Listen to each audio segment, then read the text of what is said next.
พี่น้องซุ้มเจ้าได้ไปเบิ่งหนังเลี้ยงซับเปลือสองหรือยังเปิดโตมา3 มือลงได้3 มือฟันไป70 ล้านแล้วพี่น้องเลยป้าดสมกับความรอคอยลงวันแรกวันที่12 กุมภาพันธ์ฟันไป16 ล้านพี่น้องเอ๋ยวันที่2นี่วันที่13นี่ได้50 ล้านวันที่14วันวาเลนไทน์ได้70 ล้านแล้ว3 มือนะพี่น้องเอ๋ยซับเปลือภาคหนึ่งนี่ได้700 ล้านบัดนี้ใครจะว่าภาค2 ต่อ 1,000 ล้านแน่นอนป๊าดแน่นอนจังผลการกำกับของต้องตีเปิดตัววันแรกนี่อุ้ยแต่ละโรงอุ่นหนาฟ้าข้างเอฟซีไปล่อเบิงอันผลงานแล้วแตกโคบพี่น้องเอ้ยป๊าดแต่ละโรงสุดยอดจริงๆออกมาคนกับพิพากษ์วิจารณ์มีทั้งเสียงหัวเราะมีทั้งเสียงร้องไห้หัวเราะจนว่าคันได้กระทืบลงพะนะว่าตั้งแต่หน้าที่แรกพี่น้องเอ้ยเพจต่างๆก็ออกมาวิพากษ์วิจารณ์ว่าให้คะแนน10 เต็ม 10บ่ฮักก็มี9 เต็ม 10ก็มี8.5 เต็ม 10ก็มีเพจดังๆออกมาวิจารณ์ซุ่มประชาชนพลเมืองเข้าไปเบิ่งนี่โอ้ยให้100 คะแนนพะนะว่านั่นน่ะให้คะแนนเต็ม10ให้100เลยคะแนนให้ 1,000 เต็มส่วน10ก็มีโอ้ยสุดยอดพี่น้องเอ๋ยบัดนี้คอยภาพไปเบิ่งเพจต่างๆเขาวิพากษ์วิจารณ์เด้อซับเปลือ20 เต็ม 10หนังต่อภาคที่ครบรบสนุกสนานสมการรอคอยพะนะว่านั่นน่ะ9 เต็ม 10ซับเปลือ2หนังโคตรดีความตายที่อบอุ่นที่สุดเมื่อความตุยสอนให้เรารักคนที่ยังอยู่เบิ่งแล้วคิดฮอดยายใครโตมากับยายเตรียมใจให้ดีเพราะว่ามันจะมีการพัดภาคการสูญเสียการตุยคนแสดงเป็นยายนั้นคือยายจ่อยเขาบอกว่าเป็นนักแสดงที่มหัศจรรย์ที่สุดที่เคยเห็นมาแสดงได้สุดยอดที่สุดยายจ่อยไปเบิ่งยายจ่อยเดี๋ยวพี่น้องเอ๋ย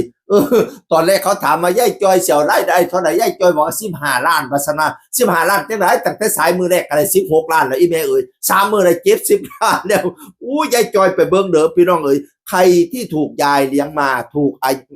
ย่าเลี้ยงมาถูกอาม่าเลี้ยงมาจะร้องไห้ตามทันทีเลยพะนะว่า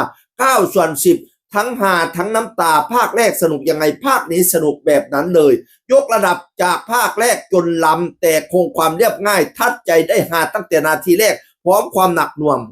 เต็มอิ่มพะนะว่านั่นน่ะยกระดับหลายๆด้านโดยเฉพาะประเด็นเกี่ยวกับความตุยตัวละครที่มีเสน่ห์แบบไทยบ้านยายจ่อยคือ MVP ที่คนดูรักสนุกแต่ก็มีเสียน้ำตาให้ติดให้อิ่มเอมใจพะนะว่านั่นน่ะอุ้ยแต่ละเพจเนี่ยหัวเราะน้ำตาลื่นกับทุกช่วงชีวิตเติบโตเป็นจักรวาลที่มีคุณภาพมากกว่าเดิมว่าซั่นว่านั่นน่ะเพจดังๆมาวิจารณ์อบอุ่นกินใจไปกับการค้นหาคำตอบของความตุยดูหนังเพลินความเซอร์ไพรส์ช่วงมายเครดิตไม่ควรพลาดว่าซั่นว่าติกูจะไปติอะไรมึงได้ล่ะนี่ว่าซั่นเพจดังๆมาว่าเนื้อเรื่องลงตัวมีความตลกมากขึ้นสะท้อนชีวิตหลังความตุยได้อย่างจริงจังร้านอาม่าเวอร์ซันอีสานร้านอาม่าเวอร์ซันอีสานผู้ใดถึกอาม่าเลี้ยงถึกย่ายเลี้ยงถึกย่าเลี้ยงจะสุดยอดพี่น้องเอ๋ยขยี้น้ำตาไหลแบบออร์แกนิกไม่ประดิษฐ์เค้นให้ฟูมไฟดูจบแล้วคิดถึงย่ายายต่างจังหวัดโคตรทัดใจผมชอบมากดีไปหมดไหลที่ติมาทรงนี้ก็100 ล้านอีกเป็น127 นาทีที่มีทั้งรอยยิ้มเสียงหัวเราะน้ำตายายจ่อยคือมหัศจรรย์ของนักแสดงตั้งแต่เคยเห็นมายายจ่อยไปเบิ่งยายจ่อยเด้อเป็นนักแสดงที่มหัศจรรย์ที่เคยเห็นมาผู้ใดก็ย่องยายจ่อยพี่น้องเอ๋ยการเล่าความจริงของชีวิตด้วยศิลปะพะนะว่าบ้านๆถิ่นติดดินซื่อๆโคตรกินใจเต็มไปด้วยความสุขในตอนดูน้องเอ๋ยใครรักยายมีเสียน้ำตาแน่นอนความยาว2 ชั่วโมง 7 นาทีดูได้ในโรงพะนะว่าสรุปแล้วมีแต่คนย่องมีทุกคนย่องภาคแรก700 ล้านภาคนี้ต้อง 1,000 ล้านแน่นอนไปเลยพะนะว่าสรุปมีแต่คนย่องมีแต่คนชื่นชมอย่าลืมอย่าพลาดนะพี่น้องกำลังล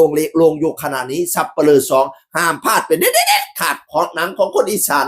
ผู้กำกับต้องตีคนเก่ามาดเซ่อแต่ว่าผลงานสุดยอด ต้องไปดูแล้วพี่น้องเอ๋ยเช่นคนเก่าสุฟังสวัสดีครับ